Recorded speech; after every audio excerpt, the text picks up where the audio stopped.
Bien, bonsoir à toutes et à tous. Nous allons ouvrir cette séance du Conseil municipal du 22 octobre 2021. Je vais procéder à l'appel des élus. Dominique Prigent, Patricia Martin, Alain Sapin, Véronique Rivoilan, Marc Chapin, Rosine Descamps, Jacques Brouder, Marie-Françoise Lampalaer, Annick Geffroy, Florence Catrin, Annie Jouanjean, David Raduf, Gwenaëlle Brigaut. Alors, Aubert Pascal, pour l'instant, n'est pas encore arrivé. Je ne sais pas s'il viendra. Évance Legoise, Yann Dapremont, Monique Levoguer et Jean-Pierre Thomas. Avant d'ouvrir cette séance, je voudrais qu'on ait une pensée et puis donc se recueillir une minute pour Daniel Perrin qui nous a quittés à fin août. Si vous voulez bien vous lever.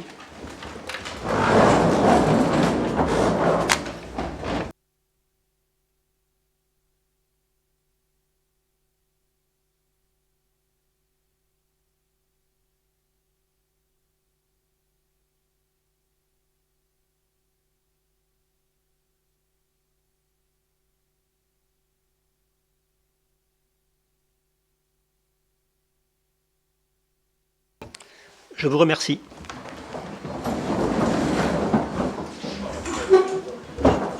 Secrétaire Patricia Martin.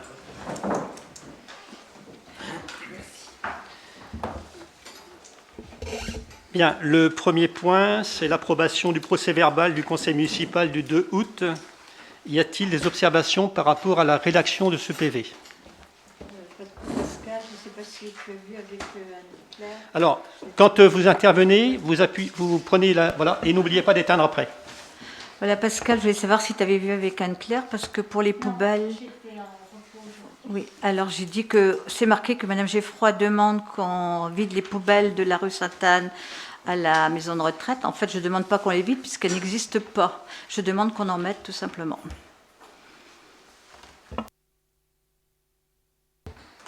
Bien, y a-t-il d'autres observations?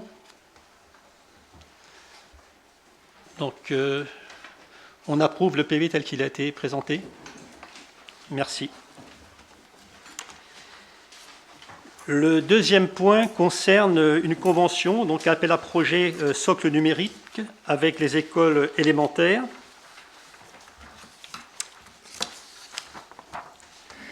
Alors, la commune a déposé un dossier de demande de subvention dans le cadre du plan de relance concernant un socle numérique dans les écoles élémentaires. Donc, ça, c'est dans le but d'équiper l'école Yves Jouan. Alors, cette école sera équipée de 5 ordinateurs, de 5 vidéoprojecteurs et de 5 enceintes avec amplificateur stéréo, pour un montant de 13 752 €. Le montant de la subvention serait de 9 345 € pour le volet équipement. Pour la partie services et ressources numériques, le montant prévisionnel est de 4 000 € pour un montant de subvention de 1 090 €. Alors nous devons signer une convention avec la région académique de Bretagne pour obtenir ces subventions. Y a-t-il des questions sur cette convention, sur ce projet donc, de fournir du numérique à l'école élémentaire? Oui, donc le montant, ça ferait 22 000 en tout, et avec une aide de 10 000, quoi. Non, c'est pas comme ça. Ça se calcule. Tu prends le... Patricia, si tu veux intervenir, tu appuies. Pour les vidéoprojecteurs, les enceintes, il y a les ordinateurs, il y a une subvention de 70%. Pour ce qui est donc des services et ressources numériques, il y aura une subvention de 50%.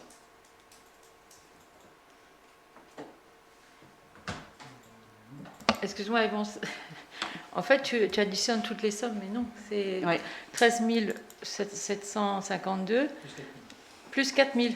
Les deux autres sommes sont les subventions prévues. Voilà. Il y a 17 752 donc, en investissement et nous avons un peu plus de 10 000 euros en subvention. Ça va, c'est clair là?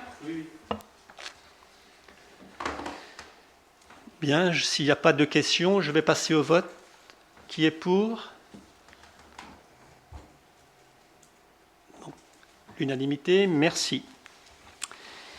C'est pour vous autoriser à signer la convention. Et bien entendu, vous m'autorisez à signer la convention. Merci.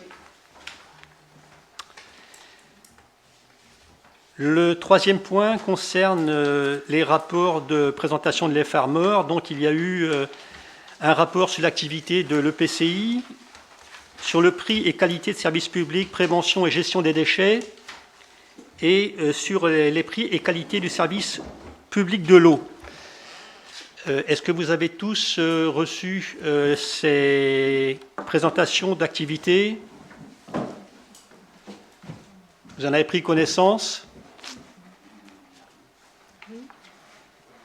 Bien, donc je ne passe pas au vote, mais je prends donc acte comme quoi vous avez pris connaissance des rapports d'activité. Concernant le quatrième point, il y a 2 points sur ce quatrième point, c'est l'effacement des dettes. Il y a une situation de surendettement. Je vais laisser Pascal vous évoquer le sujet. Donc, comme pour le conseil du 2 août dernier, donc, le trésorier nous fait part de situations de surendettement. Donc, ce sont des personnes qui ont eu un jugement du tribunal qui dit tout simplement qu'elles ne peuvent pas régler les dettes et qu'il faut tout effacer. Donc, le trésorier nous adresse un courrier avec la liste de tous les titres que nous avons émis à l'encontre de ces personnes qui sont débitrices, qui ne pourront pas être recouverts. Donc, pour une des personnes, il y a un montant de 409,81 € et pour la seconde, un montant de 2164,73 €. Donc, ce sont des décisions du mois de 2016 et de 2021. Donc, il nous demande de les imputer par un mandat au compte 6542.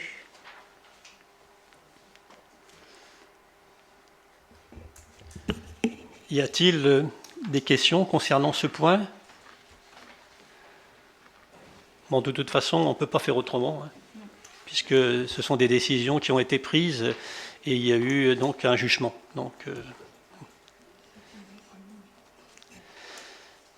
Donc je passe au vote. Qui est pour? Mais je sais, on ne peut pas faire autrement, mais je suis quand même obligé de poser la question. Merci. Il y a d'autre part une décision modificative. Bon, vous savez que quand on arrive en fin d'année, il faut rétablir les comptes. Certains comptes, on en a un peu trop, certaines lignes, on a un peu trop de provisions et on n'en a pas assez sur d'autres. Donc je vais à nouveau laisser la parole à Pascal qui va nous présenter cette décision modificative.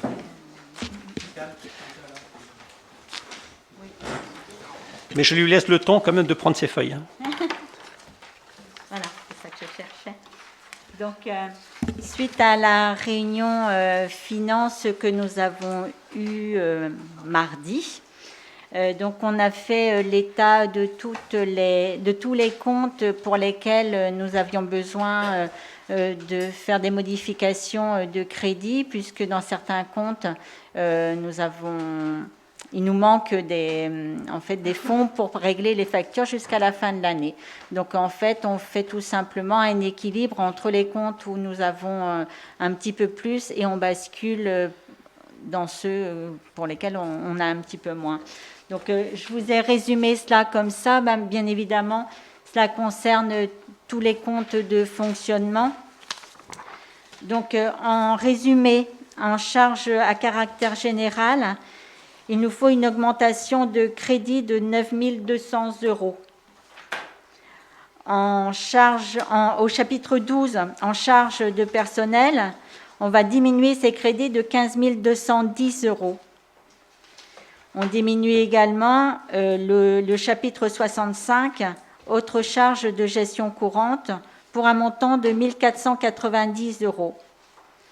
On va augmenter en revanche les charges financières, le chapitre 66 pour un montant de 8 500 €, et le chapitre 67, une diminution des charges exceptionnelles de 1 000 €, pour équilibrer le budget de fonctionnement à 17, enfin, ça s'équilibre à 17 700 €, tant en dépenses qu'en recettes. Pour la partie investissement, donc par rapport aux comptes et par rapport aux opérations, c'est pareil, donc il faut imputer des sommes supplémentaires dans certains comptes et dans certaines opérations et en diminuer d'autres. Donc on va augmenter donc, le compte 204 14 81 de l'opération 60, c'est de l'éclairage public d'un montant de 5 000 €. On va également augmenter le compte 204 15 81 de l'opération numéro 20, c'est également de l'effacement de réseau. Et on va également augmenter le compte 2183, l'opération 162 de l'école publique, de 6 000 €. Pourquoi ? Pour payer justement l'investissement qui va être fait d'un point de vue équipement numérique. En contrepartie, donc, on va diminuer le compte 204 15 11 de l'opération 60 de 10 000 € et également le compte 2158, l'opération 16, aménagement de la mairie, 6 000 € pour équilibrer le budget investissement à 16 000 €.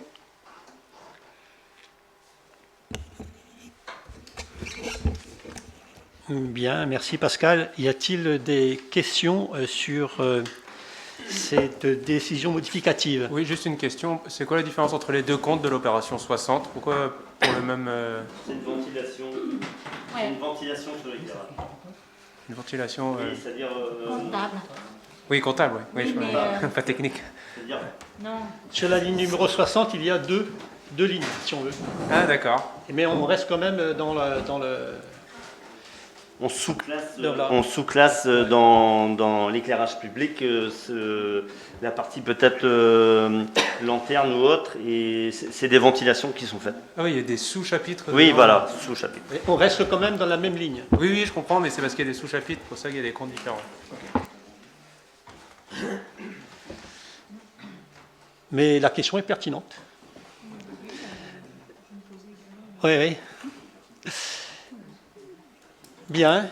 Est-ce qu'il y a d'autres interventions sur ce point? Donc, qui est pour la validation de cette décision modificative? Merci. Ben, je pense qu'on n'aura pas d'autres décisions modificatives avant la fin de l'année. Enfin, on ne sait pas, mais on verra. Le point suivant concerne justement l'éclairage du City-Stade.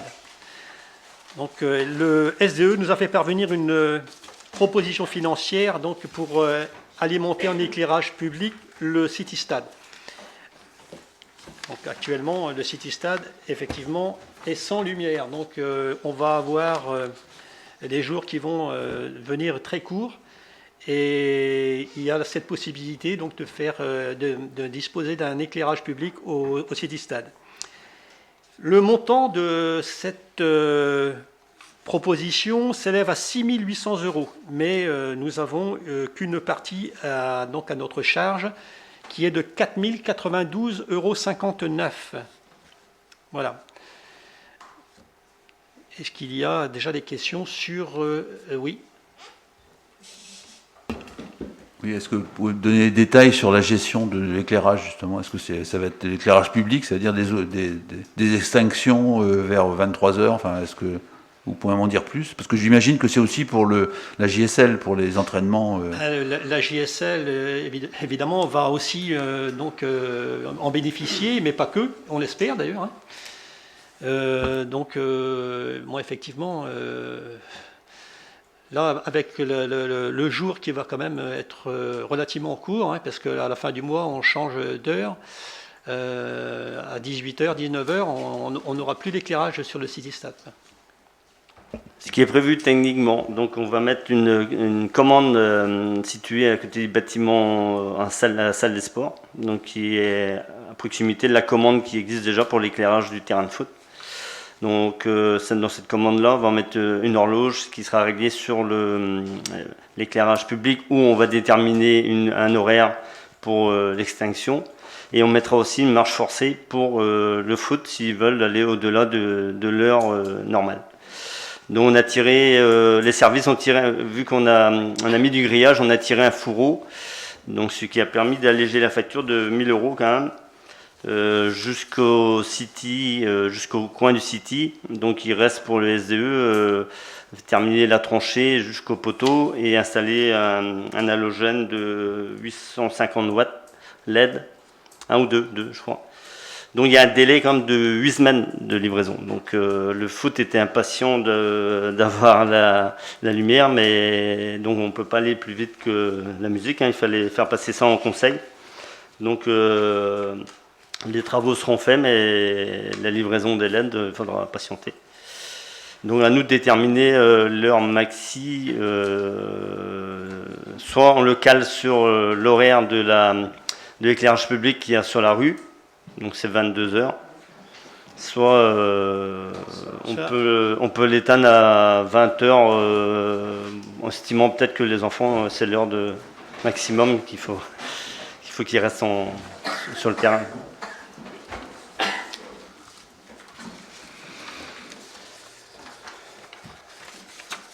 Est-ce qu'il y a d'autres interventions?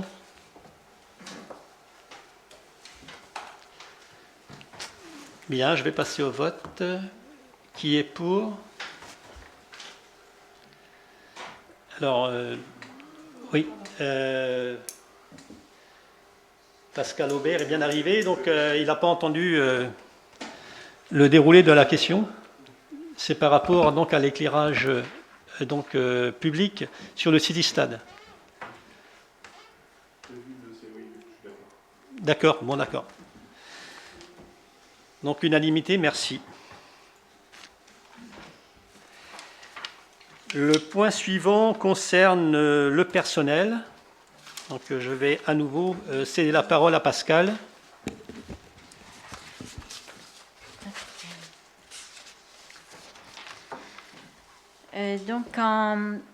C'est par rapport donc à l'augmentation de DHS.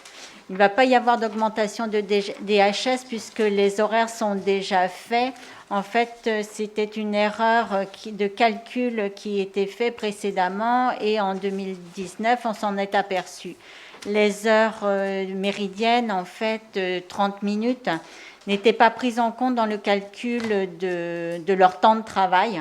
Or, elles doivent être rémunérées sur le temps de travail à partir du moment où elles ne prennent pas 45 minutes. D'autant plus qu'elles mangent sur place et si jamais un enfant a besoin, elles sont là. Donc, la modification avait été faite dès juillet 2019, il me semble. Et donc, le centre de gestion m'a demandé de régulariser cette modification par une délibération. La délibération n'avait pas été prise, en revanche. Donc, voilà, elles étaient donc à 28h75, c'est des centièmes, bien sûr. Et donc, elles passent à 29h24. Donc, elles sont deux. Elles sont rémunérées normalement sur ce temps-là qui était effectif.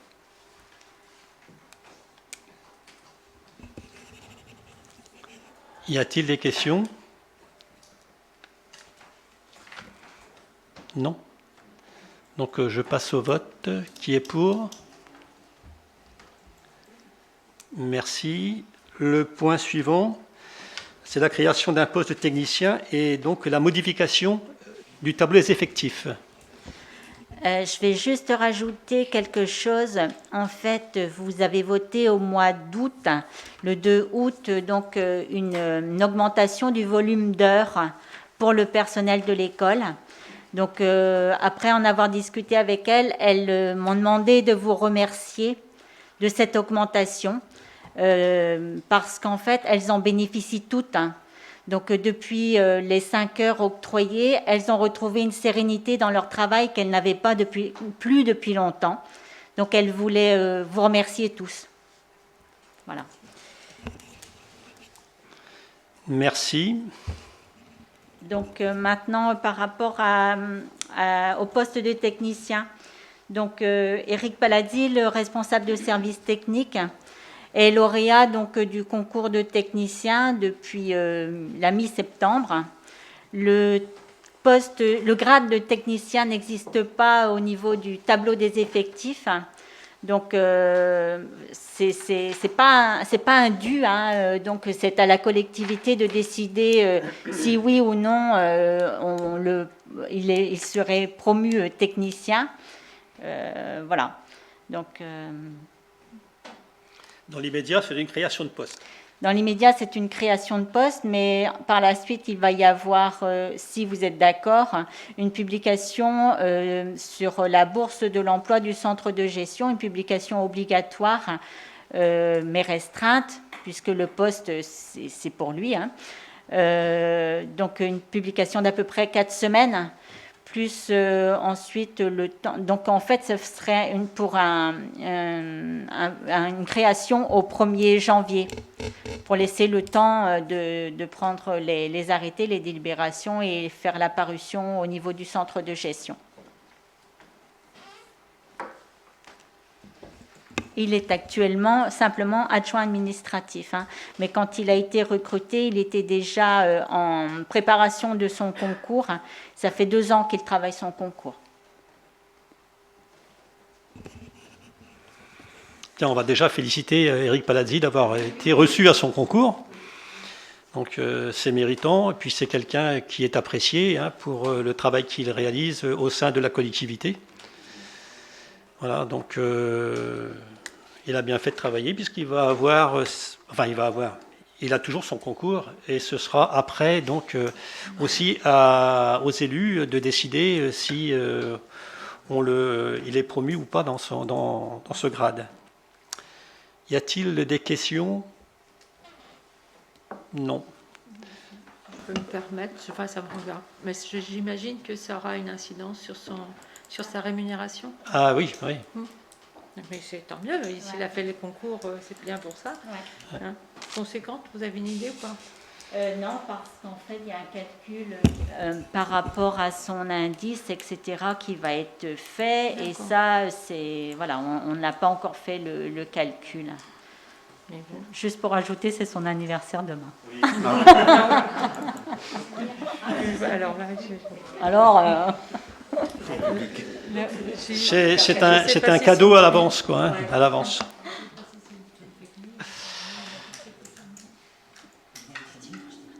Bien, par rapport à cette création de poste de technicien, et donc avec la modification du tableau qui s'ensuit, est-ce que tout le monde est d'accord? Merci.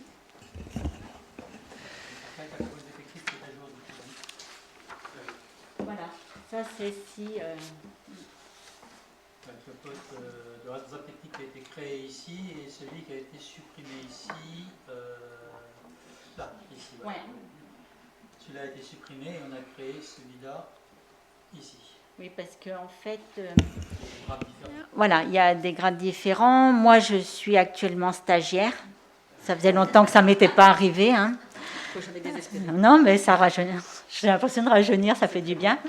Et donc, pendant 6 mois, Éric sera stagiaire durant 1 an. Et on est obligé de conserver les 2 grades pendant 1 an.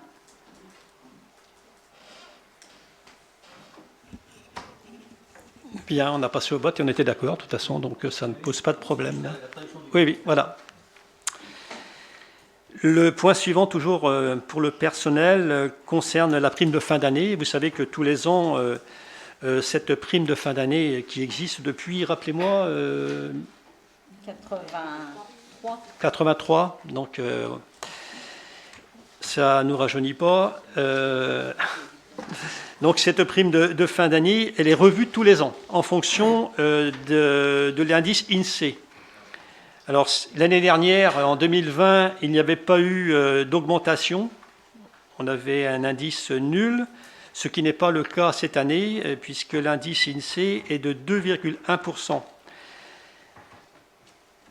Donc, ce que l'on propose, c'est d'ajuster cette prime de fin d'année par rapport à l'indice INSEE et augmenter donc cette prime de 2,1%. L'an dernier, cette prime était de 1 362,56 brut. Et donc, elle va passer à 1 391,17.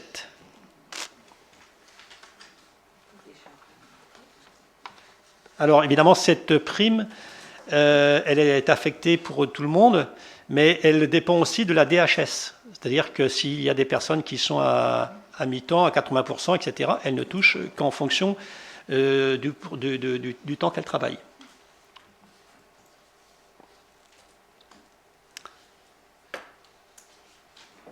Est-ce qu'il y a des questions sur cette prime? Bien, donc je vais passer au vote. Qui est pour? Merci.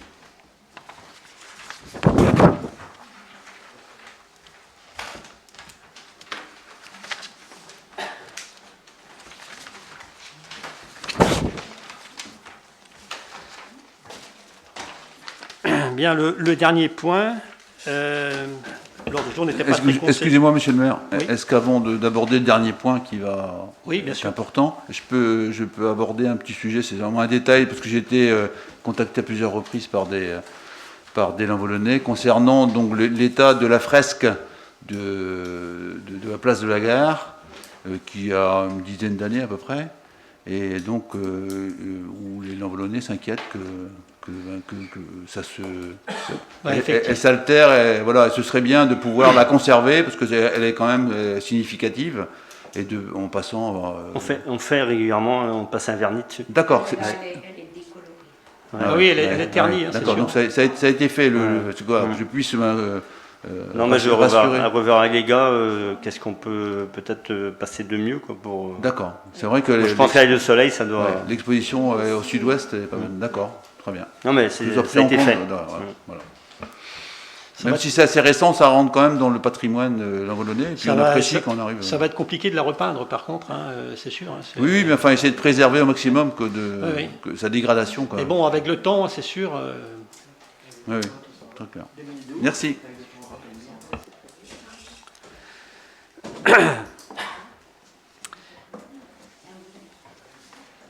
Bien, pour le dernier point, ça concerne donc une préemption pour un bâtiment commercial qui est l'ancien Lidl. Alors, je vais à la fois vous présenter le sujet et puis vous dire aussi ce que j'en pense. Et après, il y aura une présentation des tableaux et chacun après pourra s'exprimer sur l'opportunité ou pas. Pardon ? Pardon Arsène, juste avant que tu commences, j'aurai après effectivement la présentation donc, quant des chiffres et du budget prévisionnel, une présentation également à rajouter. Alors c'est quand même dommage qu'elle n'ait pas été présentée avant. Ouais. Surtout que tout le monde avait la possibilité de donner ces chiffres et on aurait pu les comparer. Et donc c'est un petit peu dommage quand même, surtout que tout le monde a été sollicité pour le faire. Il y aura donc une double présentation, si tu en es d'accord. Merci. Bien. En ce qui concerne ce bâtiment de l'ancien Lidl, je reprends depuis le départ. L'ancienne Lidl donc, a signé un compromis de vente de l'ancien bâtiment Lidl, vous savez, qui se trouve à l'arrière, puisque Lidl, maintenant, vous connaissez, est sur le rond-point du Pont-L'Eau. Donc il y a un compromis de vente qui a été signé avec l'enseigne Nose pour un montant de 720 000 €. Alors, il y a une déclaration d'intention d'aliéner, une DIA qui est arrivée en mairie, que nous n'avons pas pu garder et que nous avons transmise à la collectivité compétente, les fermeurs communautés, puisqu'on est sur une zone communautaire et d'autre part, c'est eux qui en ont la compétence. Donc, on l'a envoyé à la fermeur communauté qui peut déléguer la signature à la commune. Voilà comment ça se passe. Donc une collectivité peut préempter un bien pour raison d'intérêt public. Alors certains élus ont souhaité s'engager dans cette direction. Donc ce soir, vous aurez à vous prononcer sur la préemption ou pas de ce bâtiment commercial qui est destiné à devenir une salle des fêtes. Je voudrais déjà vous dire que mon sentiment, que dédier une partie de la zone d'activité économique des Fontaines à un équipement communal de l'Envolon est à mes yeux contraire au plan d'aménagement et de développement durable que les Farmers Communauté a écrit. Que vont dire les maires de les Farmers qui nous ont accordé du financement communautaire afin d'aménager cette zone à vocation économique, si demain nous les privons des ressources liées à l'activité économique de ce bâtiment pour en faire un espace de loisirs? Par ailleurs, le PLUI permet-il, en pleine zone d'activité économique, un changement de destination pour faire de ce bâtiment une salle des fêtes? C'est la question que je pose, mais que je n'ai pas la réponse. La solidarité intercommunale, qui a besoin des villes-centres dont l'Envolon en fait partie, pour obtenir des ressources économiques, se trouverait mise à mal avec un tel projet. Ça, c'est pour une partie qui reste encore à éclaircir. Je souhaite aussi vous rappeler les engagements que nous avons arrêtés ensemble. Les travaux à réaliser sur les rues Sainte-Anne, des Fontaines et du Val, donc qui concernent pour ces 3 rues le renouvellement des conduites d'eau pluviale, les effacements de réseau, puis l'aménagement des 3 rues. Les chiffres vous seront présentés tout à l'heure et seront éventuellement discutés. Nous avons aussi prévu l'aménagement de la rue de l'Armor, des travaux sur la salle armoire Argoat. Nous avons également travaillé avec TLPA, donc Tristan-la-Prairie de Brest, sur la revitalisation du centre-ville. Donc il y a des actions qui sont présentées dans le rapport et qui seront amenées. Je sais que ces actions vont durer sur une période de 10 à 15 ans. Mais il y a des actions qu'on nous a proposées, donc de commencer déjà à instruire sur ce mandat. Alors, est-ce que ces actions pourront être menées? Je ne sais pas.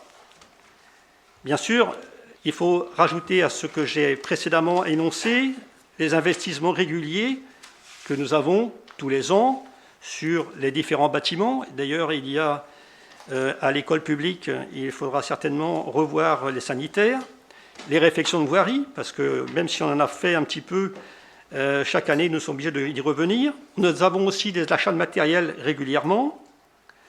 Voilà. Je n'évoque pas, par contre, la démolition de l'ancien foyer logement, qui fait l'objet d'un budget annexe, mais qui devra s'équilibrer. Donc, je souhaite que la décision qui sera prise tienne compte de l'impact qui pèsera sur l'achat de Lidl, sur le programme d'investissement du mandat et sur les conséquences budgétaires. Alors, il y a donc une présentation qui va être faite par Marc, qui sera contredite, je crois, par... voilà. Ce qui est quand même dommage, je ne peux pas le refuser, mais ce qui est quand même dommage, c'est que ce n'ait pas été donc discuté ensemble, parce qu'il y avait la possibilité de le faire. On a été invités, vous avez été invités, tout le monde a été invité à donner ces chiffres. Maintenant,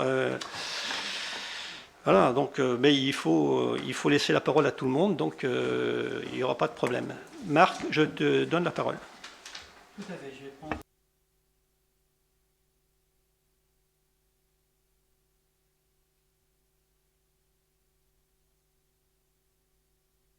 De toute façon, ça ne gêne pas grand-chose parce que Facebook ne fonctionne pas, donc il n'y a que nous. Ah, ça passera quand même? D'accord. C'est déjà assez. Merci de me le dire, c'est toujours intéressant. Parce que j'avais peur qu'on soit qu'entre nous, et que c'était un peu dommage de priver les Lanvolonnais de ce débat. Donc si c'est enregistré et que c'est diffusé, c'est très bien. Donc, le budget investissement, je vais vous le proposer. Tout le monde l'a déjà vu, puisque je l'ai présenté en réunion majorité, je l'ai présenté également en réunion de commission investissement, la commission finance. Il y a 2 personnes qui ne l'ont pas vu, donc je vais refaire mon exposé en essayant d'être assez bref quand même. J'ai présenté en fait en travail avec Arsène et puis ceux qui étaient volontaires pour le faire. Je n'ai refusé personne derrière. Je l'ai proposé depuis 3 semaines de regarder les chiffres ensemble. Donc je vous présente ce que je connais aujourd'hui des chiffres. On verra tout à l'heure ce qui sera présenté.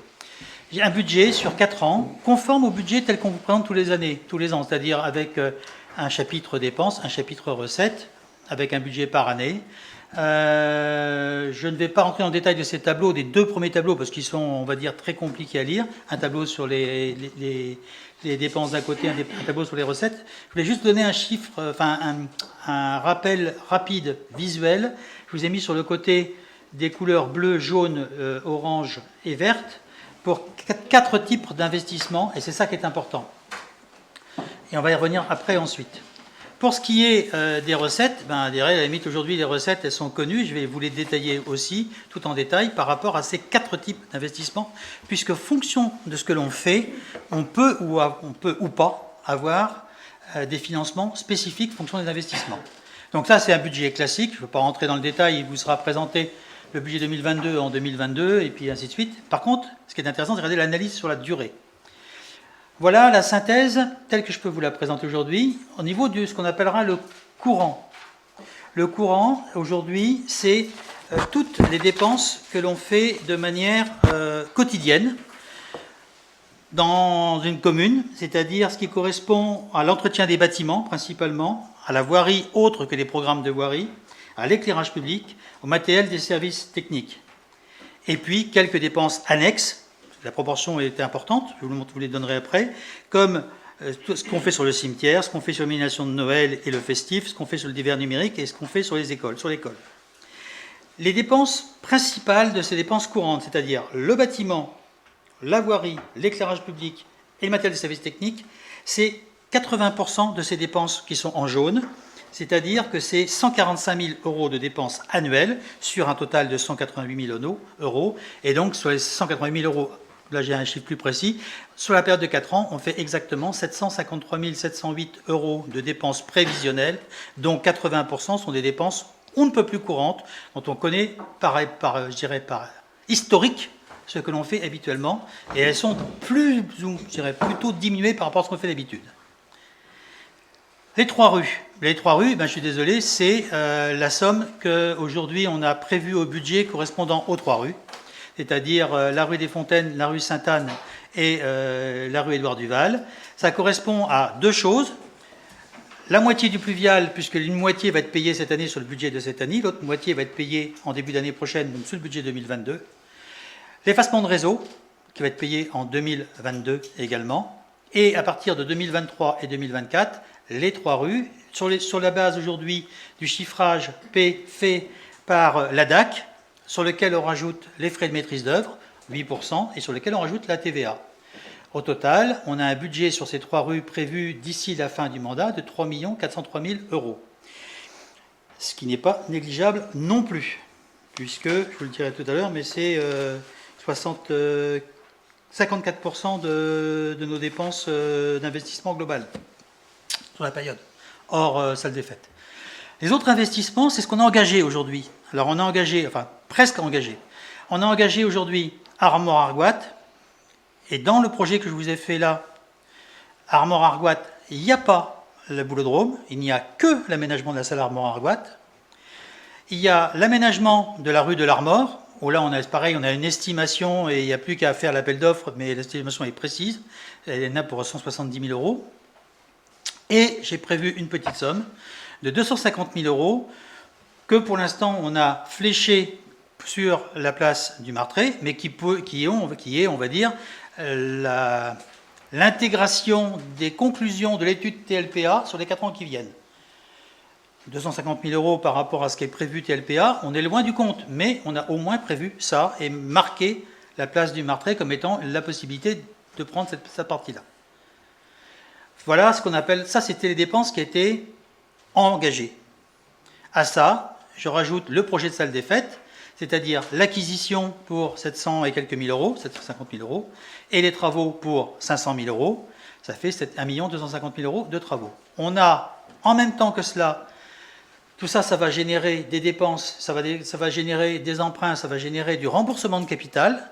Donc, dans le cas où on fait tous les investissements qui sont dessus, prévus dans la tampologie qui est prévue, ça nous générera un remboursement de capital de 861 750 euros, donc un total dépense de près de 7 millions sur les 4 ans qui viennent.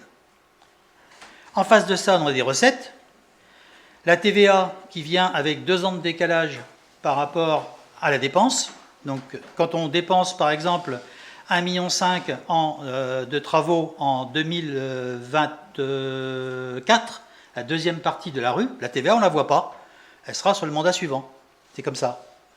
Mais par contre, toute la TVA que l'on peut engranger, sur le passé d'ailleurs, parce qu'en 2022, on va engranger de la TVA d'il y a 2 ans, et en 2023, on va engranger la TVA de cette année. Donc on a aussi dans la TVA qui va rentrer en bénéfice. Donc la TVA vient avec un décalage de 2 ans, c'est comme ça.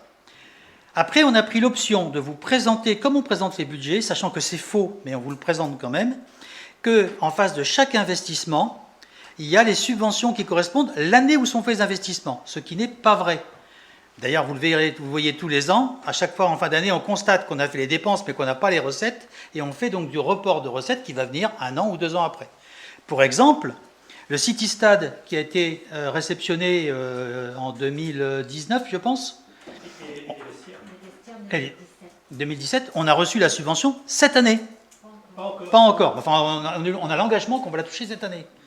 Ça, c'est une réalité économique. Je n'ai pas compté le décalage de trésorerie dans mon tableau, qui est lié à ce décalage. Mine de rien, sur la période, on va quand même toucher plus de 2 millions de recettes, enfin oui, plus de 2 millions de recettes annexes entre la TVA et les subventions. C'est-à-dire que si on ne les a pas en temps et en heure, il faudra faire de la trésorerie, c'est-à-dire on aura en plus des frais, je dirais, de trésorerie. Voilà, après, on a rentré les subventions classiques en fonction de ce que l'on a droit, donc la DETR sur notamment les 3 rues et sur les autres investissements, avec des taux qui varient aux alentours de 25% si on est éligible, donc sur ceux pour qu'on est éligible. Les subventions du département, j'ai gonflé un petit peu ces chiffres-là, parce qu'en tant que petite ville de demain, j'espère que, notamment sur la place du Martret, on va récupérer un peu de subventions, mais j'en suis pas sûr. Et puis la région sur des plans spécifiques, là c'est principalement lié à la voirie. Et j'ai même prévu 100 000 euros au titre de petite ville de demain sur la salle des fêtes, dont je ne suis pas sûr aujourd'hui. Mais j'ai fait des propositions. Globalement, avec la salle des fêtes telle qu'elle est, on a 6 968 000 de dépenses prévisionnelles.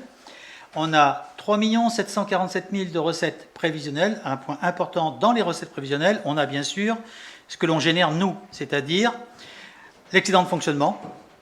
Aujourd'hui, j'estime que l'excédent de fonctionnement normatif de la commune, compte tenu des embauches qui ont été réalisées cette année et donc du niveau de personnel normal que l'on a aujourd'hui, on est plutôt sur une base de 350 000 euros d'excédent de fonctionnement capitalisé. À ça se rajoutent 2 recettes supplémentaires, la taxe d'aménagement qui est à peu près linéaire et l'amortissement de subvention d'équipement qui est aussi à peu près linéaire. Donc on arrive à 406 000 euros par an de recettes de fonctionnement, enfin qui vont s'affecter en crédit, donc en recettes d'investissement, ce qui fait 1 624 000 sur la période. Quand on fait la différence entre les recettes et les dépenses, il nous reste à financer, donc à emprunter, 3 221 000 euros. Voilà. Ça, c'est le premier tableau. Je continue la présentation si vous voulez bien. Quand on ramène ça et qu'on fait un emprunt en 2022 pour équilibrer, puisqu'il faut bien équilibrer chaque année, un emprunt en 2023 pour équilibrer, un emprunt en 2024 pour équilibrer, eh bien, ça génère un endettement, année après année. Aujourd'hui, on était plutôt sur une phase descendante depuis plus d'un mandat, puisque vous avez fait des gros efforts le mandat dernier sur vos investissements. Donc aujourd'hui, si on n'avait pas emprunté, je dirais aujourd'hui, on voit bien en 2021, on est à 582 euros par habitant d'endettement, ce qui est très très bien, et ça aurait continué à diminuer s'il n'y avait pas eu d'emprunt. compte tenu des emprunts nouveaux, on va générer du capital à rembourser. Au passage, on génère aussi des intérêts à rembourser en fonctionnement, que je n'ai pas compté dans mon tableau, dans la baisse des recettes qui vont être entraînées par la différence au niveau, mais bon, on ne peut pas tout compter. Et donc, quand on rajoute les 3 années, on voit qu'on arrive tranquillement, mais gentiment, à des annuités qui vont monter jusqu'à 299 000, 302 000 en 2027, avec un solde de financement qui, lui, par contre, est inquiétant, puisque le solde de financement, c'est-à-dire notre capacité d'investir une fois qu'on a payé nos annuités d'emprunt par rapport à notre recette d'investissement, qui descend dangereusement jusqu'à moins de 50 000 euros. Et là, je dis, c'est pas viable durablement, puisqu'on sait que notre coût moyen d'investissement courant est plutôt de 150 000 euros, on va dire, au minimum. Ça veut dire que là, on est obligé d'emprunter tous les ans pour faire le fonctionnement courant. Alors, à titre indicatif, je vous ai remis les bases aujourd'hui d'impôts fonciers, qui sont les seules bases sur lesquelles on peut jouer aujourd'hui. Et si on augmente les impôts fonciers de 10%, ça génère 60 000 euros par an de recettes. Donc c'est à retenir, mais c'est important. Ça veut dire que de toute façon, si avec un déficit, un solde d'investissement si bas, on ne couperait pas à augmenter les impôts pour se redonner de l'air. Parce que sinon, dès qu'on va vouloir faire quelque chose, on va être obligé d'emprunter. Même si c'est que 100 000 euros par an, mais il faudra emprunter 100 000 euros par an. Parce que notre budget doit être équilibré. Voilà, je continue. J'ai fait le même travail, exactement le même travail, et je n'ai rien changé à mes tableaux. C'est-à-dire que quand vous prenez le premier, la seule différence entre le premier et celui-là, c'est que j'ai enlevé la salle des fêtes. C'est tout. J'ai enlevé la salle des fêtes, un point, c'est tout. Je n'ai pas changé les dépenses, et j'ai changé les recettes, fonction bien sûr de ce qu'on enlevait. Par contre, on descend à 5 558 000 d'investissement sur 4 ans, ce qui est déjà un bel investissement. Et c'est là que je vous dis qu'on est à... je ne sais plus combien on est, j'ai fait le calcul, mais je ne l'ai plus retrouvé, c'est pas grave. Donc on est à 3,4 millions sur 5,5 millions, donc on est à... Oui, on est à près de 60%. Rien que les 3 rues, c'est énorme par rapport au budget investissement. C'est ça qui pèse le plus. On a toujours les mêmes recettes autres. On nous reste donc à financer 1 970 000. C'est-à-dire que, et c'est ça qui est important qu'il faut que vous reteniez, si je baisse mes investissements de 1 250 000, comme par hasard, et ce n'est pas un hasard, c'est la loi du domino, j'ai également à l'arrivée 1 250 000 de soldes à financer en moins. Malgré le retour de TVA, malgré les subventions qu'on va avoir sur les travaux, tout simplement parce que quand j'emprunte en 2022 pour payer un bâtiment, je commence à rembourser des emprunts en 2023, 2024, 2025 qui vont me gréver d'autant mon budget. Il va falloir que j'emprunte derrière pour payer parce que je suis déjà en déficit. Et donc globalement, plus j'investis tôt et plus j'investis cher et plus ça me coûte cher. Et donc l'opération est très claire. Je ne fais pas en 2022 l'investissement pour la maison de retraite. J'économise intégralement ce que je ne fais pas, c'est-à-dire 1 250 000 euros en... Hein ? Oui, enfin Lidl et la salle des fêtes qui va être derrière, mais je l'économise intégralement, c'est-à-dire c'est l'effet domino qui fait ça, mais c'est très très bien, ça me rassure dans un certain sens, mais c'est très bien. Voilà, l'endettement lui par contre, il est nettement moins mauvais, on voit qu'on descend, enfin je dirais le solde de financement d'investissement, il ne descend pas en dessous de la barre des 100 000 euros, et ça c'est préférable. Je ne dis pas qu'on ne coupera pas non plus à une augmentation d'impôts. On n'est peut-être pas obligé de le faire tout de suite, mais à mon avis, il faudra se redonner un peu d'air quand même pour pouvoir investir à un moment donné, surtout que les impôts fonciers n'ont pas augmenté depuis très longtemps. Et globalement, on arrive à nettement moins de taux d'endettement, mais je vais plutôt vous en parler sur les graphiques d'après, c'est ceux qui sont les plus parlants. Voilà.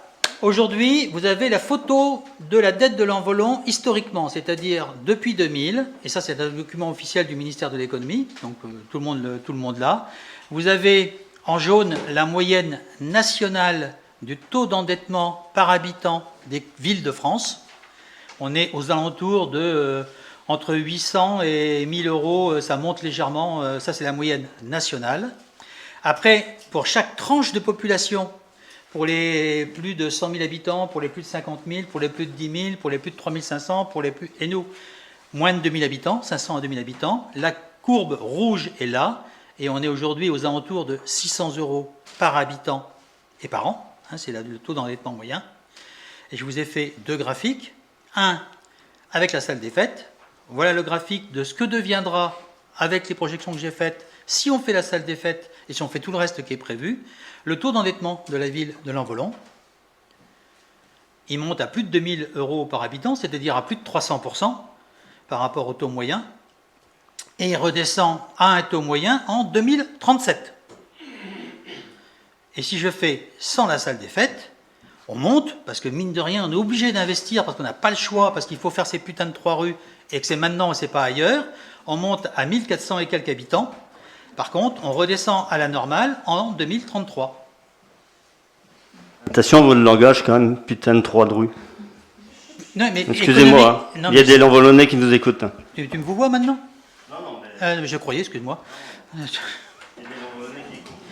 Je sais bien, mais néanmoins, je suis désolé, dans la conjoncture actuelle, ce qui va nous coûter cher et qui va nous faire augmenter l'endettement, ce sont bien je dirais, l'investissement que l'on va faire dans les 3 rues, comme à une autre époque, en 2006, il y a eu d'autres investissements qui ont été faits et qui ont généré aussi un pic à 1200 euros par habitant, qui a été résorbé depuis. Donc, ce n'est pas un problème en soi. Sauf qu'on ne peut pas cumuler les investissements aux investissements. Voilà, j'ai fini ma présentation. Bien, qui c'est qui veut prendre la parole? J'ai juste une question à Marc. Oui. En 2027, quel est le nombre d'habitants que tu as pris dans le calcul de l'endettement? J'ai pris 1800 linéaires sur la durée pour comparer les choses comparables. Parce que non, mais en 2027, puisque le taux d'endettement, on parle effectivement de décalage de date, oui. En 2027, nous serions... Non, je ne sais pas lire dans le marc de café. Donc si tu veux, j'ai pris une linéarité complète, parce que je ne sais pas non plus ce qu'on va faire d'ici 2027. C'est pas tout à... Pour moi, c'est pas tout à fait le marc de café, puisque je crois, Arsène, tu m'arrêteras si je me trompe, c'est 50 permis de construire que nous avons accordés au cours des 2 dernières années entre la rue de l'Armor, la rue de la Boissière et le lotissement de la rue du Bois, c'est ça? Alors, donc les 50 maisons, je pense qu'on devrait arriver dans les années qui viennent aux alentours de 1900, 1950, voilà. Nous sommes d'accord, merci. Si je peux avoir la main. Oui. Si je peux compléter, ton raisonnement il est vrai dans tous les cas, puisque je compare 2 calculs. Comme j'ai fait les 2 calculs sur les mêmes bases, si on passe, admettons, à 2000 habitants dans un cas et à 2000 habitants dans l'autre, on aura la même base, l'écart restera toujours le même. Il y aura toujours 500 et quelques euros à peu près d'écart entre les 2 plans. C'est mathématique, hein. Quand tu mets le même diviseur, tu as le même rapport. On va vous parler, nous, non pas de salle des fêtes. Oui. Non, mais peut-être qu'il peut y avoir des questions déjà là. Et y a-t-il des interventions par rapport donc à la présentation qui a été faite? Moi, j'ai peut-être une question. C'est pour savoir si, parce que là, on parle des dépenses. Oh, oui. Pardon. J'ai une question. C'est parce que là, il y a les dépenses qui ont été montrées. Mais est-ce qu'il y a, alors je sais que c'est très difficile, mais est-ce qu'il y a une estimation sur les avantages que pourrait avoir le fait d'avoir une salle des fêtes au Pont-l'Eau, sur les commerces ou sur l'attractivité de Lanvolon, puisqu'on parlait du nombre d'habitants, sur tout ça, parce que ça jouerait aussi sur les recettes futures de Lanvolon. Alors je sais que c'est dur à faire, mais est-ce que ça a été envisagé ou parce que c'est pas. Alors je vais répondre et je pense qu'il faut pour qu'on puisse confirmer mes dires, voir avec les autres communes en général quand les recettes qu'on peut estimer recevoir d'une salle des fêtes compensent les frais de fonctionnement. On ne s'enrichit pas avec les recettes de la salle des fêtes. Ça compense les frais de fonctionnement, ce qui est déjà pas mal, parce que une salle des fêtes génère aussi beaucoup de frais de fonctionnement.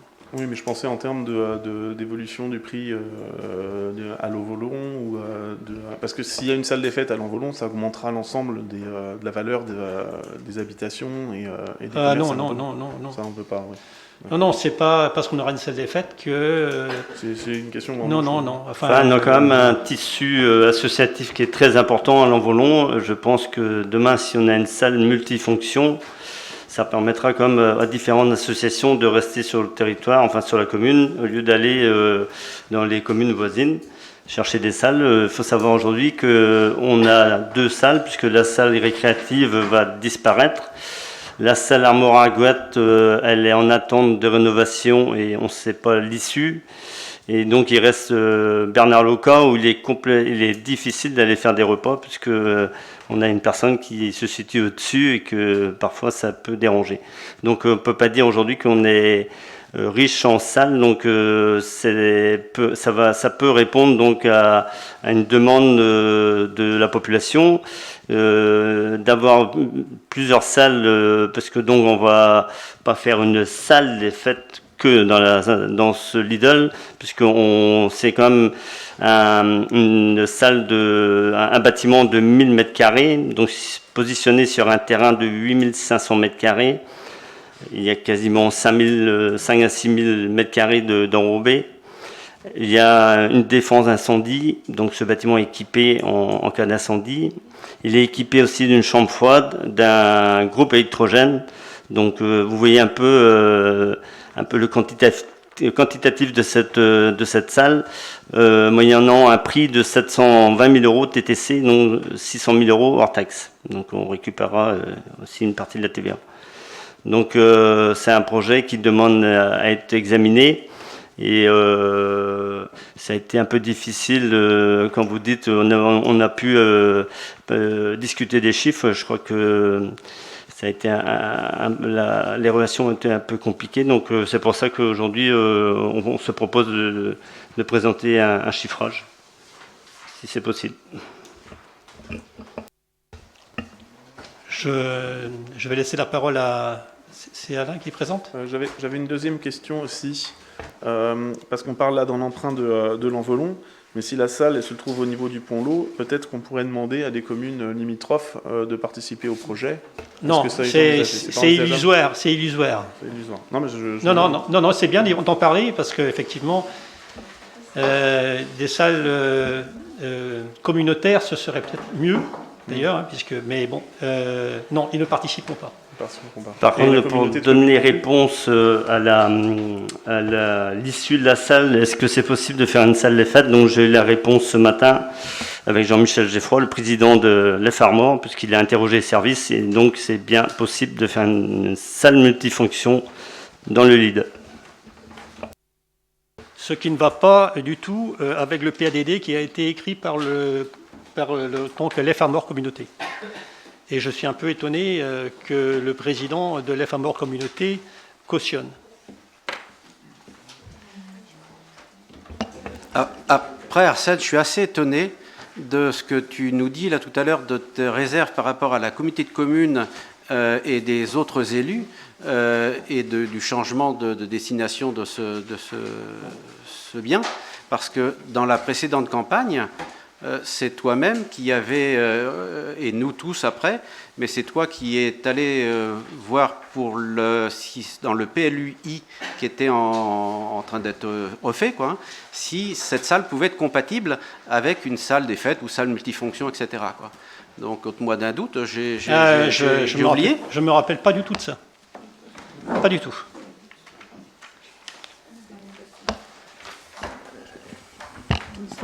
Donc, moi, je tiens à rappeler quand même que sur notre programme, une salle était prévue. Donc voilà, c'est bien qu'on en parle. Et que effectivement, nous sommes allés ensemble le visiter. Ah oui, ça c'est vrai. Hein, mais c'est normal d'aller visiter les locaux qui sont libres. Enfin, et pour c'est donc à un moment donné, on était tous prêts. Le prix, à l'époque, nous a réfrénés, c'est sûr. Mais il était bien au-delà de ce qu'on nous met sur la table aujourd'hui. Alors moi, je n'ai rien contre la salle des fêtes, mais il y a une mesure économique qu'il faut prendre en compte. Voilà, alors maintenant, si il est décidé de faire une salle des fêtes plutôt que de faire d'autres investissements qui étaient déjà prévus... C'est une salle multifonction, il faut arrêter de dire c'est une salle de fête. Alors, quand il y a eu une réunion de majorité, je n'ai pas entendu de Non, parler... mais enfin, il faut être un peu... Non, je n'ai pas entendu parler de salle multifonction. Tu joues J'ai sur les entendu... mots Non. Enfin, bref.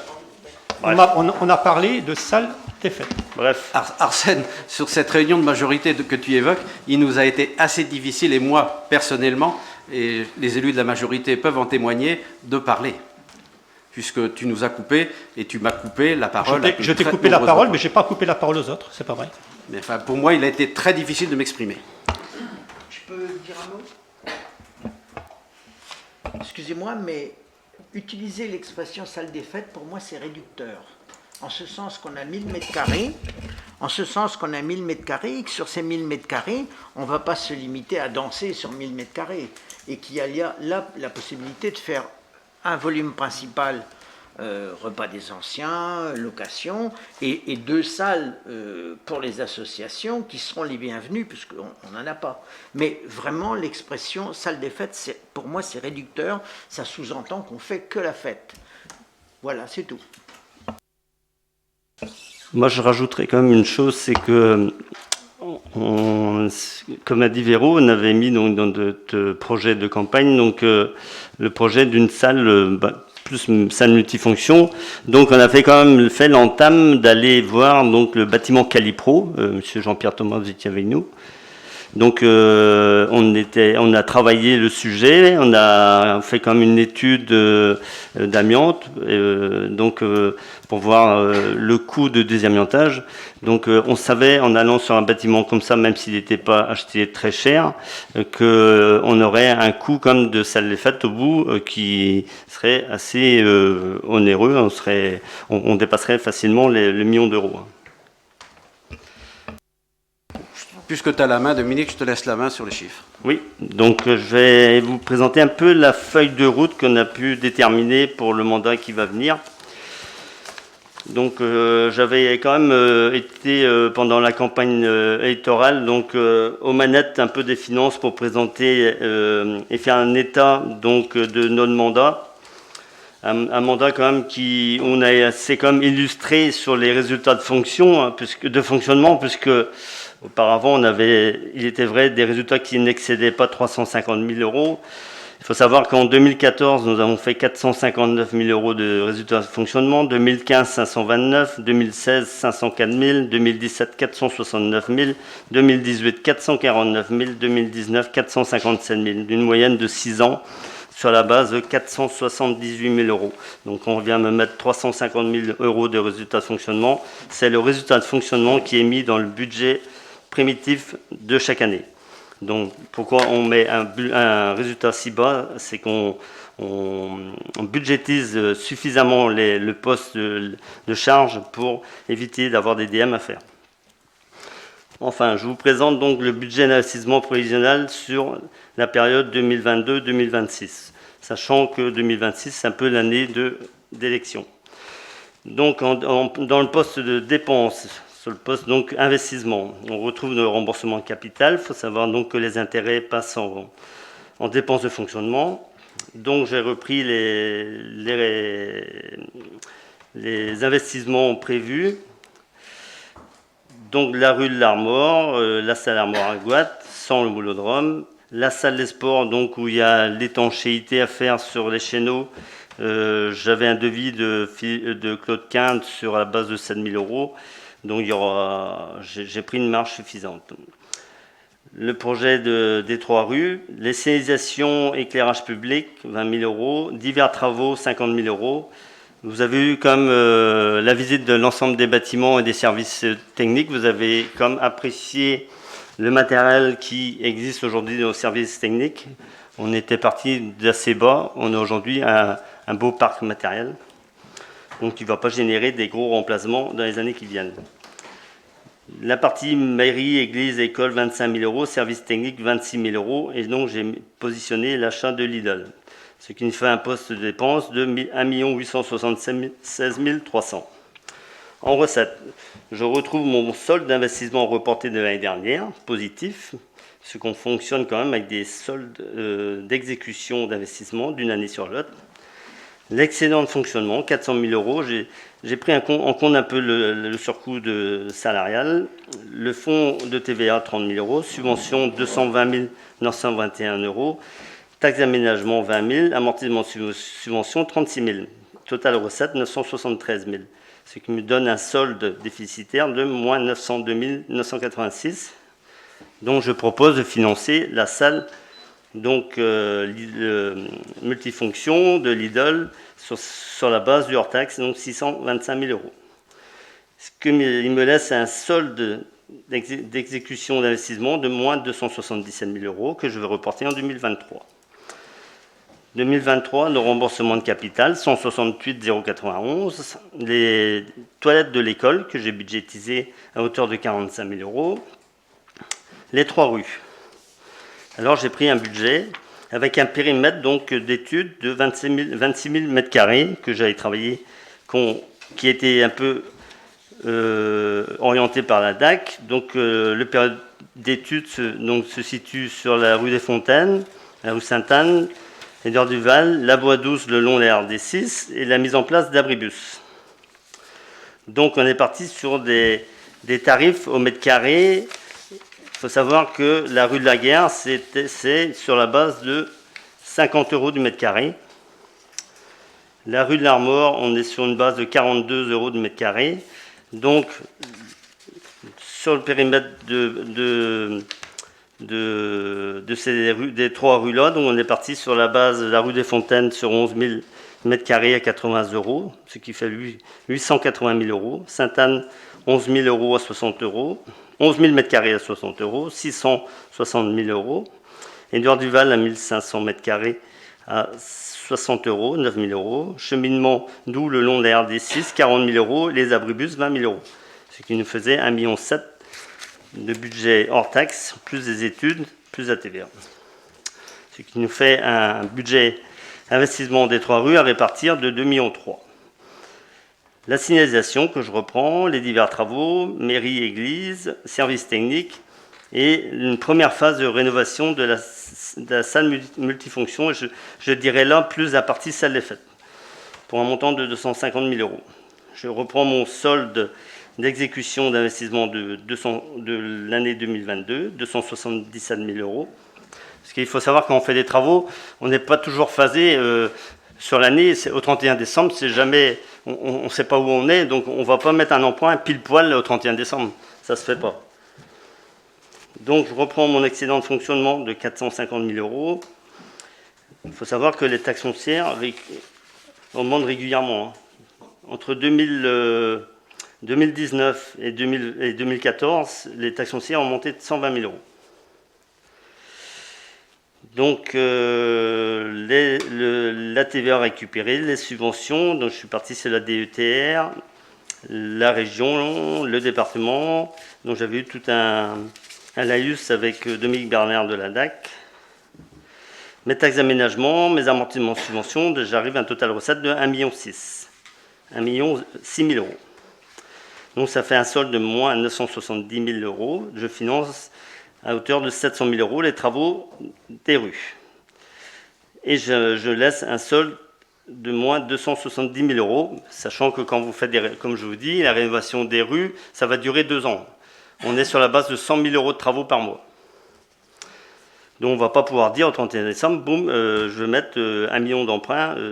On ne peut pas, il reste toujours on va travailler avec une ligne de trésorerie en fin de compte, puisque c'est quand même un gros budget et on paye au fur et à mesure les entreprises.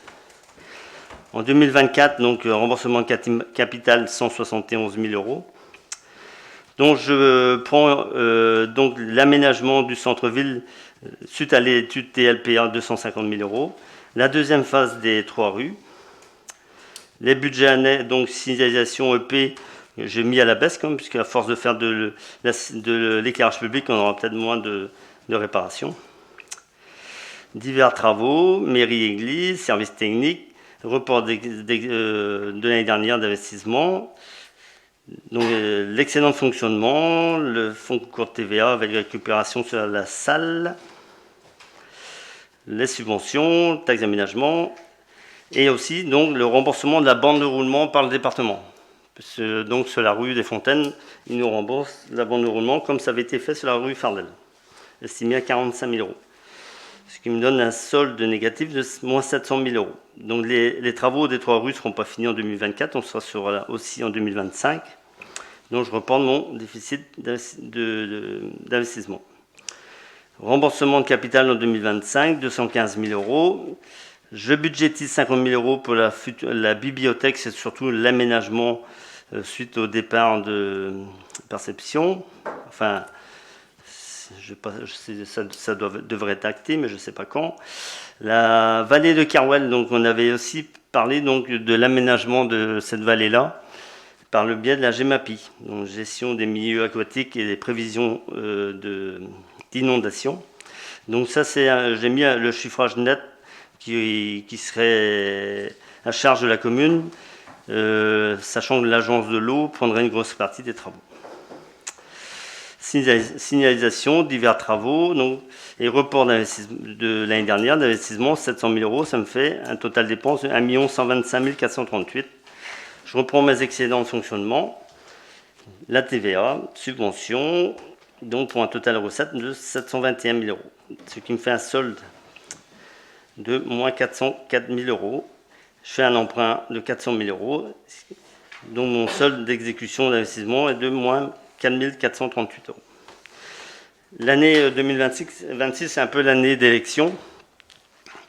Donc on reprend les emprunts qui ont été effectués, donc le remboursement de capital augmente, mais on a quand même un ratio qui reste intéressant puisqu'on est à 50% de l'excédent de fonctionnement. Ça c'est important de respecter. Donc divers travaux, la signalisation, 50 000 euros, les divers travaux de voirie et autres, donc mairie, église, école, 25 000, services techniques, 25 000. Et là, on pourrait budgétiser, vu que c'est une année un peu butoir, lorsqu'il y a les élections, on ne lance pas beaucoup de projets, il pourra avoir la deuxième phase de rénovation de Lidl. 250 000 euros. Je reprends mon report d'investissement de moins 4 438, ce qui me fait donc un total dépense de 584 000 euros. Mon excédent de fonctionnement de 2026. La TVA qu'on récupère toujours à N+2, les subventions, et donc on arrive sur un total recette de 786 000 euros. Nous laissons apparaître donc un solde de plus de 211 000 euros, ce qui est normal, puisque, comme je vous dis, l'année d'élection n'est pas trop d'investissement. Quand je prends donc l'échéancier donc, au niveau des annuités, donc j'ai positionné les anciens emprunts, donc le programme budgétaire 2005 qui verra fin en 2027. Le financement de l'école Yves Jouan, donc un emprunt de 500 000 euros à 4,51%. C'est assez coûteux. Un deuxième à 3,94% qui seront échus en 2027 et l'autre en milieu d'année 2028. Les vestiaires de foot, donc 500 000 euros à 1,41%. Donc je vous laisse regarder le CRD, donc c'est le capital restant dû. Donc si on prend l'année 2025, on sera à 588 663. Avec les nouveaux emprunts, on arrive à un capital restant dû en 2025 de 2 117 982. Divisé par 1900 habitants, on sera à 1114 euros de dette par habitant. Si on passe en 2026, 988 euros, 2027, 858 et 2028, 737.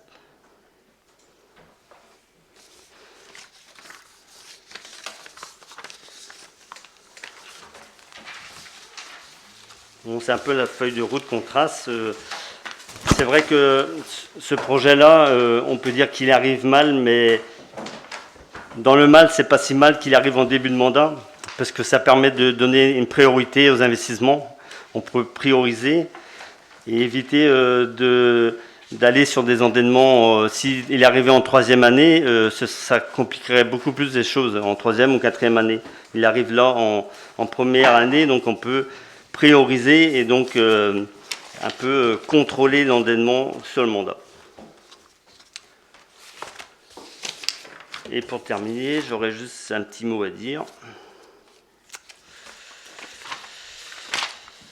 Je Chers collègues, le 17 septembre 2021, une DIA est arrivée en mairie de Lanvolon concernant la vente du bâtiment Lidl situé zone des Fontaines. Durant notre campagne électorale, nous avons inscrit dans nos projets une salle multifonction. En 2020, nous avons examiné la faisabilité de ce projet à l'ancien Calipro, qui proposait un potentiel intéressant, mais il présentait un coût de démolition trop onéreux du fait de l'existence d'amiante. Aujourd'hui, nous avons l'opportunité de réfléchir et d'acter l'achat du bâtiment Lidl de 1000 m² pour un montant TTC de 720 000 €, 600 000 € hors taxe, qui présente une architecture très saine, dotée d'un parking enrobé d'éclairage public. Comme je vous dis, il y a aussi tout un système de défense incendie. Monsieur le maire, vous avez exprimé le refus catégorique d'examiner ce dossier en nous projetant une situation financière irréaliste avec des dépenses majorées et des recettes minorées, pas en phase avec nos rigueurs du premier mandat. Je regrette ce moment de démocratie participative sur un tel sujet car il est de notre rôle d'élu d'examiner la faisabilité de ce projet. Nous avons tracé notre feuille de route à travers la projection budgétaire sur les 5 années à venir. Comme un mandat précédent, nous avons conservé la plus grande rigueur de la gestion de la commune et bien entendu dans nos investissements. Je laisse à l'ensemble des élus de prendre acte de ces chiffres et de prendre la meilleure décision possible pour les habitants de Lanvolon. Merci de votre écoute.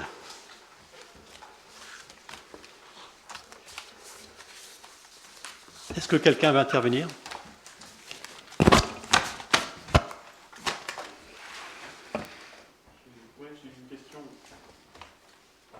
J'ai une question. Du coup, en fait, ce que vous projetez, c'est de faire donc les travaux dont je vois les dernières dépenses en 2026, de les étaler sur du plus long terme, c'est ça en fait? Oui, en fin de compte, on fera un phasage, ce qui est important pour éviter des endettements. Et puis ici, on a quand même le choix, c'est une salle qui fait 1000 m².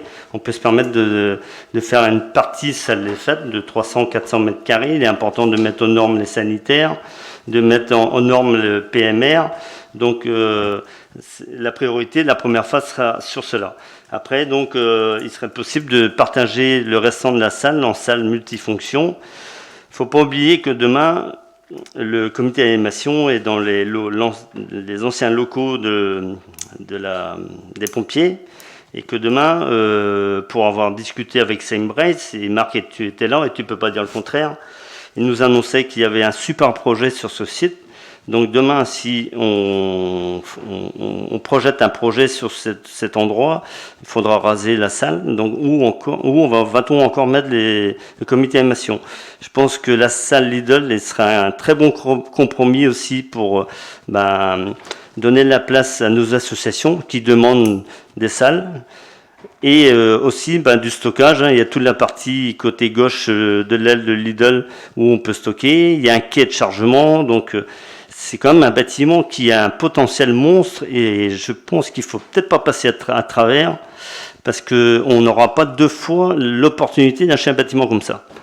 Et honnêtement, ramener au mètre carré, je pense qu'il y a un professionnel du bâtiment qui est ici. On est sur la base de 60 € du mètre carré, donc avec tout un parking enrobé, éclairage public, défense incendie, chambre froide, groupe électrogène. Qu'est-ce qu'on peut faire de mieux? Honnêtement, si demain, pour avoir discuté avec Dominique de la DAC, il me dit salle neuve, demain c'est 2000 € du mètre carré. Donc si on voulait faire une salle des fêtes, l'équivalent, il n'y a pas besoin de salle des fêtes de 1000 m², avec 400 m², on serait sur un gros montant. Donc là, on a l'opportunité quand même d'avoir une salle à 400 m², mais quand même 400 m², on n'a même pas assez. Donc tu peux rire, Marc, mais non. Je pense qu'on est aujourd'hui à prendre une décision très importante. C'est un dossier qui avait le mérite d'être examiné. Je regrette de la façon qu'il a été traité. C'est pas mon projet, comme tu as dit, Arsène. Moi, je travaille pour les Lanvolonnais. Donc je cherche tout ce qu'il y a de mieux pour les Lons-Volonais. Donc c'était pas mon projet du tout. Et alors, je déplore ce qui arrive. Alors je dirais quand même que c'est ton projet parce que quand j'ai informé les adjoints, je n'ai entendu aucun des adjoints me parler de préempter cette salle. Quand j'en ai parlé, je crois que c'était le 2 septembre. Non, je ne sais plus quand. Patricia avait noté. Mais tu ne devais pas être là, je pense. Et donc, c'est quand après, c'est toi qui es intervenu pour parler de l'achat de cette salle. Auparavant, personne n'en avait parlé. Enfin, honnêtement, c'était regrettable que ce dossier-là passe en DIA à la mairie de Lanvolon sans qu'on ait pu examiner la faisabilité de cette salle à cet endroit-là. Je pense que demain, je n'ose pas la voir. Je regrette, en tant que maire, je n'étais même pas obligé de vous informer. Ah, mais ça c'est... Ah non, mais je l'ai fait. Oh là là. Ah, mais vrai ou pas? Dans les règles. Dans les attention. Règles. Non, mais... Comment tu dis, Monique? Dans les règles, je dis bien dans les règles. Oui, mais je sais bien, mais quand même, c'est un bâtiment. Je finis. Dans les règles, je n'étais pas obligé de vous informer, mais je le fais tout le temps. Et je l'ai fait dès le lendemain. Dès le lendemain, j'ai rencontré Alain et je lui en ai parlé. Vrai ou pas? Oui. Bon, donc il faut dire les choses comme elles sont. Je peux dire un mot? Je suis étonné d'apprendre que ce débat a démarré depuis le 2 septembre. Non, c'était pas le 2 septembre. Non, parce que l'ADIA est arrivé le 15 septembre. Bon, alors disons le 15 septembre. Alors depuis le 15 septembre, l'ensemble du conseil municipal n'est pas au courant de ce fait. Exactement. C'est un peu surprenant. 15 septembre aujourd'hui, c'est pas la même chose. Non. Alors, c'est arrivé le 15 septembre. Attendez. C'est arrivé le 15 septembre. Et je crois que Dominique en a parlé, au moins 15 jours après, je pense, à peu près. 15 jours après. Même pas. Vous avez eu votre réunion d'adjoint. On a eu la deuxième réunion d'adjoint. Vous avez parlé donc de cette DIA. Et vous m'avez missionné auprès de Jean-Michel Geffroy pour de savoir comment on pouvait procéder. C'est pas vrai? C'était il y a 3 semaines, ouais. Mardi dernier. Après, on vient m'accuser que c'est mon projet. Non. Moi, je travaille pour le bien-être des Lons-Volonais. C'est pas mon projet. Je travaille pour eux. Parce que moi, ça fait 20 ans. Sur le projet excusez-moi. Je reviens là-dessus quand même, parce que je ne vais quand même pas... Moi, ça fait plus de 20 ans que je suis élu. Et je crois que depuis 20 ans, j'ai travaillé pour les Lons-Volonais. Quand j'étais adjoint, j'étais là tous les jours. Là, je suis maire depuis 7 ans et demi. Je suis là tous les jours. Je travaille tous les dossiers. Je sers vraiment comme axe de rouage de la commune. Qu'on ne vienne pas parce que quand j'entends parler, d'accord, je travaille pour les Lons-Volonais, mais tout le monde travaille. Moi aussi, je travaille pour les Lons-Volonais. J'ai sacrifié, moi, ma vie personnelle pour la commune. Non, mais c'est vrai. Je ne vais même pas voir mes enfants, rien du tout. Parce que, voilà, donc, qu'on ne vienne pas me dire ça, parce que moi, en fait, je suis trop modeste, parce que je ne dis pas ce que je fais. Je ne dis pas ce que je fais. Et j'en fais beaucoup. Si on pouvait arrêter les jugements personnels, j'aimerais qu'on puisse réfléchir sur le dossier en question. Je comprends que la question se pose un peu en urgence, que le dossier n'a pas été travaillé. Moi, je découvre un peu les choses parce que comme je ne fais pas partie de la majorité, je suis au courant seulement maintenant. Je comprends que c'est en urgence. Je vous avoue que je m'en fiche un peu de savoir le projet de qui c'est. C'est un projet qu'on nous demande d'étudier maintenant. Et j'avais encore une question sur ce qui avait été prévu là, avec ces emprunts qui sont faits à plusieurs termes, enfin à plusieurs échéances pour éviter le gros pic qu'on a vu dans la première présentation. Je voulais savoir la faisabilité. Est-ce qu'il peut servir cette salle? À partir de quand elle pourrait servir? À partir de quand elle pourrait être utilisée? Parce que s'il y a des travaux à faire, peut-être on ne peut pas l'utiliser complètement. Voilà. J'aimerais savoir ce que vous projetez sur ça. Enfin, il y a déjà toutes les formalités à régler, donc ce sera un achat qui verra le jour qu'en début 2022, même s'il faut le budgétiser en 2021. Et après, donc, il y a toute la partie étude avec un architecte pour voir l'aménagement intérieur, parce qu'on a une salle qui recevra du public, donc il faudra qu'il soit quand même aux normes. Donc, c'est des travaux qui se verront en deuxième semestre 2022, quoi. Pour la partie plus récréative, comme j'ai dit, ce sera une salle multifonction où à l'arrière de la salle, il restera tout un aménagement possible pour les différentes associations et on en a tant besoin sur l'Envolon. Donc vous dites que dès 2022, elle pourrait commencer à être utilisée en fait après les... Non, oui. Non, 2023, pardon. Deuxième semestre, parce que là l'année est presque finie. Hein. Oui. D'accord, ok.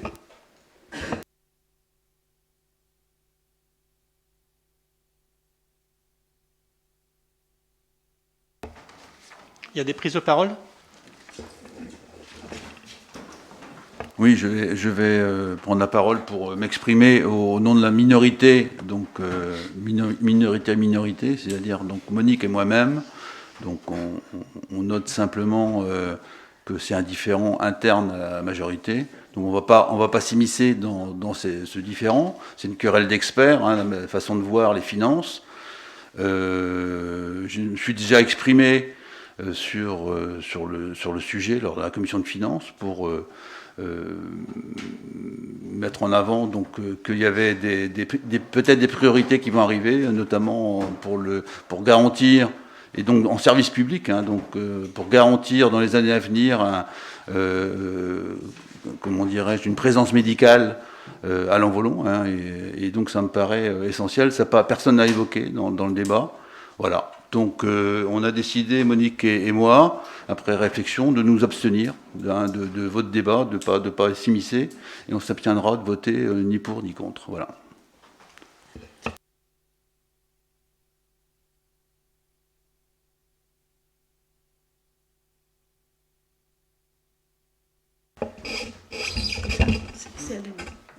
Oui, donc Jean-Pierre, tu étais au courant par rapport à la commission finances, ce qui est normal.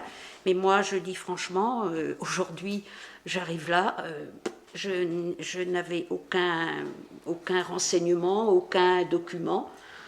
J'assiste, hein, je constate, c'est tout. Donc, voilà. Monique, les documents ont été transmis. Hein, oui, les documents, mais enfin, je n'ai pas été... Non, mais ils ont été transmis depuis un petit moment déjà. Oui, je suis d'accord, mais je ne savais pas qu'il y aurait eu cette discussion vraiment, on peut dire, très animée. Et donc, voilà, c'est tout.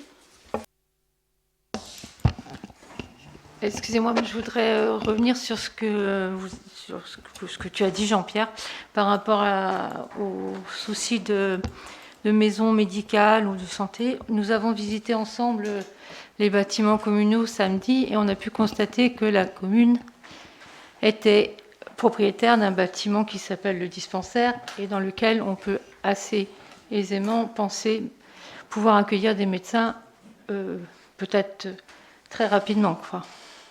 Donc ce souci peut être... Moi, je vois au-delà de ça. Je vois donc que l'Envolon puisse garder, non pas simplement de faire venir des médecins, il y en a déjà, sauf que personne ne veut venir en libéral, qu'il ne faut pas écarter la possibilité très forte, je pense, hein, c'est le risque, qu'on soit obligé de financer nous-mêmes, comme c'est le cas déjà dans d'autres communes, même à Ploua, où c'est un autre médecin qui salarie un autre médecin, et donc de devoir salarier pour garder des médecins sur place. Je n'ai pas dit que c'était ça la solution. Je dis simplement il faut pouvoir, à un moment donné, pouvoir le financer. Et que là, on est dans l'ordre des mesures de salubrité publique, et donc c'est tout à fait autre chose ça me paraît prioritaire de garder des ressources pour cette éventualité. Bien, je voudrais rebondir un petit peu sur ce que tu viens de dire. Il ne faut quand même pas oublier que les médecins tiennent absolument à leur statut de profession libérale. Donc, en faire des fonctionnaires territoriaux, je ne pense pas que ça puisse les intéresser. Et les communes qui se permettent d'avoir de tels fonctionnements ont aussi des recettes qui sont importantes. Nous n'avons pas de casino à l'Envolon, hein, malheureusement, peut-être, mais à Ploua, ils n'en ont peut-être pas non plus, mais n'empêche que c'est pas parce que l'on a une maison que pour les accueillir qu'ils viendront. Et en plus, la communauté de communes travaille aussi sur le sujet et elle travaille notamment sur l'attractivité de notre région. Non, mais forcément, non, et je suis content que tout le monde, sauf que je suis le seul à avoir abordé le sujet maintenant, donc je pense que voilà, la communauté de communes s'inquiète, effectivement tout le monde s'inquiète quand on parle aux personnes âgées, parce que les personnes jeunes, à part les parents qui ont des jeunes enfants qui ont besoin de médecins, mais les personnes en activité, ils voient leur médecin une fois par an, c'est plutôt le personnel vieillissant. On a cette offre-là, jusqu'à présent, on a un vrai problème qui va c'est certain qu'on ne changera pas le statut des médecins et qu'on a besoin d'eux. Alors même on ne les obligera pas de venir, donc peut-être que le salariat, il faudra donc financer, soit en communautaire, moi c'est ce que j'ai prôné. Hein, j'avais déjà parlé à Philippe Legout et également donc à Jean-Michel Geffroy que la communauté de communes devait prendre à bras le corps la compétence santé, parce qu'il va falloir autrement dans 10 ans, les 2 médecins qui restent sur l'Envolon, là, puisqu'il va en rester 2, dans 10 ans ils seront plus là. Voilà, donc c'est vraiment quelque chose dont il faut prendre le... Voilà, et je trouve dommage que le débat d'aujourd'hui ne soit limité, mais c'est un débat donc, dans lequel on ne veut pas s'immiscer, un débat de majorité, donc, mais je voulais simplement rappeler que ça c'était quand même important pour l'avenir des Envolonnais. Et pour l'attractivité des Envolonnais aussi. Voilà. Alors pour information, l'EF Armor Communauté travaille en harmonie et en accord avec l'intercommunalité de Paimpol et Guingamp. Et donc il y a quand même tout un projet qui est fait et qui est travaillé depuis 1 an. Simplement, donc il faut un petit peu aussi laisser le temps aux différents techniciens de ce domaine pour réussir à capter l'intérêt des futurs médecins. Alors moi, je voudrais quand même dire que Ploua fait partie de l'intercommunalité, qu'à Ploua, il y a des médecins. Et que quand on demande un rendez-vous à Ploua, le problème, c'est qu'on vous dit, vous n'êtes pas de Ploua. Ben, c'est ça le problème, alors comment faire? Non, parce qu'en fait, à Ploua, ils ont trouvé un accord, c'est-à-dire les libéraux sont restés en libéraux, et Ploua finance le secrétariat, le local, le secrétariat, qui fait la comptabilité, qui fait toute la partie administrative, et donc c'est mis en priorité pour les Plouatins. Et ce que je trouve dommage, c'est qu'on n'est pas au courant qu'il y ait cet accord-là avec l'intercommunalité Guingamp. Moi, je trouve on est dans le conseil, on ne sait pas, c'est dommage. Si, mais c'est dans les journaux depuis un certain temps. On fait partie d'un conseil, on devrait savoir.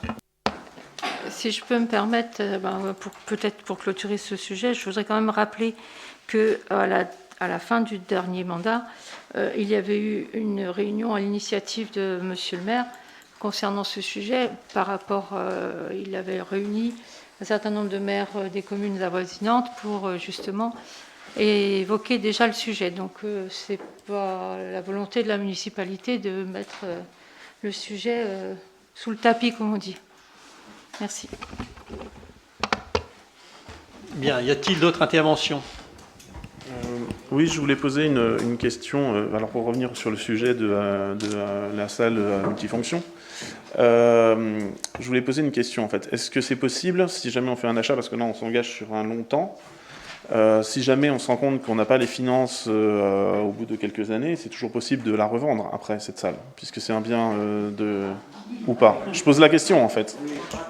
C'est toujours possible de revendre un bâtiment, mais enfin je vois pas l'intérêt aujourd'hui à la commune de l'Envolon d'aller acquérir un bâtiment pour faire une salle multifonction et de la revendre dans 5 ans. Je disais au cas où il y aurait des problèmes de financement. Il y a peut-être autre chose à vendre. Aujourd'hui on a des biens immobiliers, du dur, des maisons d'habitation qui peut-être auraient plus intérêt à être vendus. Et je rappelle, il y a un super projet possible, hein, c'est aussi l'espace François Mitterrand.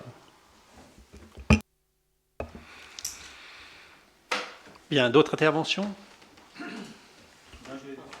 vais intervenir, si vous voulez bien. Je vais commencer par remercier Dominique parce qu'on a enfin des chiffres. Ça fait 3 semaines que je réclame qu'on travaille ensemble pour voir des chiffres. Mardi encore, à la réunion à la commission finances, c'était venu sans chiffres. Et je vois qu'aujourd'hui, ils arrivent comme par miracle. C'est très bien et j'en suis très content. J'avoue que je suis très content de voir ces chiffres parce que ça me rassure. Ça me rassure énormément de voir que vous êtes capable de faire tout ce qui est prévu dans notre programme, d'ailleurs, quasiment, enfin tout, pour beaucoup moins cher que nous. Donc c'est vraiment une très bonne nouvelle, parce que si j'applique les mêmes méthodes que vous, ça veut dire qu'une fois qu'on aura réalisé tous ces investissements et que je n'aurai pas investi ou que nous n'aurons pas investi dans la salle des fêtes, on sera encore 558 € en dessous de vous en termes d'endettement par habitant. Et donc ça me laisse des capacités à ce moment-là pour faire bien d'autres choses. Et c'est ça qui est intéressant aujourd'hui. Là, on va monter à 1 200 €. Dans votre cas, on va monter à 1 200 € d'endettement par habitant. Si on ne fait pas la salle des fêtes, on redescend à 600 et quelques euros par habitant, ce qui est très très bien, ce qui nous laisse la possibilité pour faire des choses qui ne sont pas prévues dans aucun des programmes, ni dans le vôtre, ni dans le nôtre, on va dire, ni dans celui que j'ai présenté. Notamment le côté médecin, je suis entièrement d'accord, mais il y a bien d'autres choses. Il y a aujourd'hui toute l'étude TLPA où je remarque, vous avez été aussi prudent que nous, hein, vous avez mis 250 000 €. Moi, j'avais mis en 2022 parce que je pense que c'est urgent. Vous l'avez mis en 2024, on ne va pas discuter sur les dates. Mais aujourd'hui, il y a une vraie attente en termes de redynamisation du centre-ville. D'ailleurs, il y a une réunion publique dans moins d'un mois. Il va bien falloir expliquer aux Lamvolonnais ce que l'on va faire avec les 40 000 € d'études que l'on a payées et les propositions qui sont faites par TLPA. Je vous rappelle que globalement, on est à presque 7 ou 8 millions d'euros d'investissement proposés par TLPA. Heureusement que 2 millions proposés dans ce mandat-ci. On fera 250 000 € aujourd'hui. Si on peut faire des économies, tant mieux, on va pouvoir faire autre chose avec. Et ça, c'est bien. Notamment, je pense, et là où je vous trouve très modeste sur la bibliothèque, aujourd'hui, il y a un vrai projet sur la médiathèque, bibliothèque, un très beau projet d'aménagement du coin, on va dire, Loca, Trésor public. Avec votre proposition qui est là, c'est génial. On a les moyens de faire quelque chose de bien, enfin, pour redynamiser le centre-ville à cet endroit-là. Ça, c'est une très bonne idée. Je prends. Et ça dynamisera en même temps les écoles. Donc, toutes les économies que vous faites, j'en suis preneur. Je suis preneur depuis des années d'économies. Donc, il n'y a pas de problème. Donc, aujourd'hui, et pour conclure, mesdames et messieurs les conseillers qui allaient prendre une décision, vous avez un choix aujourd'hui. Ce n'est qu'un choix. C'est pas est-ce qu'on va préempter ou pas, parce que ça, à la limite, on s'en fout un peu. Ce qui m'intéresse, c'est la conclusion. C'est est-ce qu'on a un choix avec un projet d'avenir qui est celui que j'espère représenté par ce que je vous ai présenté tout à l'heure, avec des moyens financiers, des investissements et un endettement raisonnable de la commune, ou est-ce que vous avez le rêve d'aller vers une salle des fêtes, ou une salle multifonction si vous voulez, sauf que le réveil sera douloureux à mon avis dans 3-4 ans quand vous verrez les finances de la commune. Voilà, bon choix. Dans les 2 ou 3 réunions qu'on a eues précédemment, j'ai évoqué à plusieurs reprises la possibilité de réaliser des recettes. Est-ce qu'il y a eu un travail de fait dessus, ou est-ce qu'il y a une piste, ou est-ce qu'il y a quelque chose d'envisagé? C'est compliqué en l'espace de quelques jours de faire une prospection sur les ventes de... On a 2 biens aujourd'hui qu'on peut vendre. Alors après, ça va peut-être choquer les gens qui sont dans la salle qui ne sont pas au courant. Aujourd'hui, on a la gendarmerie et le haras, enfin les appartements de la gendarmerie et le haras qui sont vendables. Avec l'ancienne gendarmerie, pas la nouvelle, mais je me doute bien que vous avez compris. L'ancienne gendarmerie qui sont vendables, avec les locataires qui sont dedans, hein, c'est comme ça. Et on a également les 2 appartements qui sont rue du Lef. Pareil, c'est des choses qui sont vendables. Maintenant, à quel prix ça vaut? Est-ce qu'on va trouver des acquéreurs? J'en sais rien. Donc je suis désolé, mais à part consulter, je dirais en 3 jours, c'est un peu short, quoi. Non, l'idée, restez sûr. Mais je prends l'idée. Moi, je suis étonnée, Marc, sur ton chiffre de TLPA sur l'ensemble du programme. Moi, j'ai compris, depuis le début, j'ai compris que sur l'ensemble du programme, c'est-à-dire sur les 15 ans, on arrivait à 1 900 000 €. Donc, le même document que moi, alors. Moi, c'est ce que j'ai compris. J'ai relu le document. J'ai refait les 8 millions d'euros sur 15 ans. À l'envolon, je sais pas. Là, Ce sont des estimations qui ont été faites par TLPA, mais bien sûr, il ne faut pas les prendre au pied de la lettre. Mais moi, je suis persuadée que c'est 2 millions d'euros sur les 15 ans. Non, c'est pas 4 fois moins. c'est pas possible. Mais effectivement, on ne peut s'endetter que sur les niveaux de recettes qu'on a. Bon, tout le monde s'est exprimé. Je vais passer au vote. Donc, il y a un vote. Le vote est celui-ci, qui est pour donc préempter Lidl.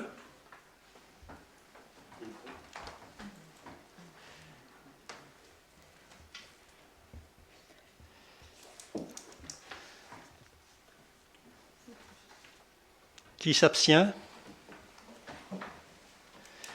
Qui vote contre?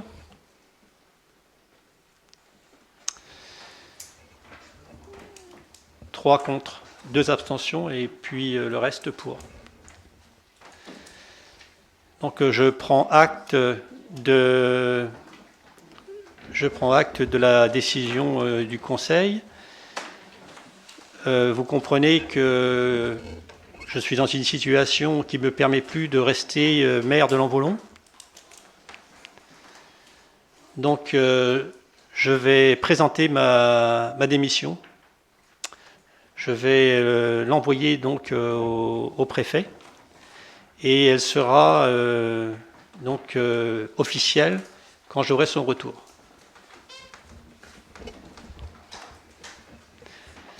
L'ordre du jour était... Oui, pardon. Excuse-moi, j'avais été plus rapide que toi, c'est que moi j'ai déjà préparé ma démission, parce que je savais déjà, je vais te la remettre tout à l'heure, pareil, et je vais l'envoyer officiellement ce lundi au préfet, puisque c'est lui aussi en tant qu'adjoint qui décide.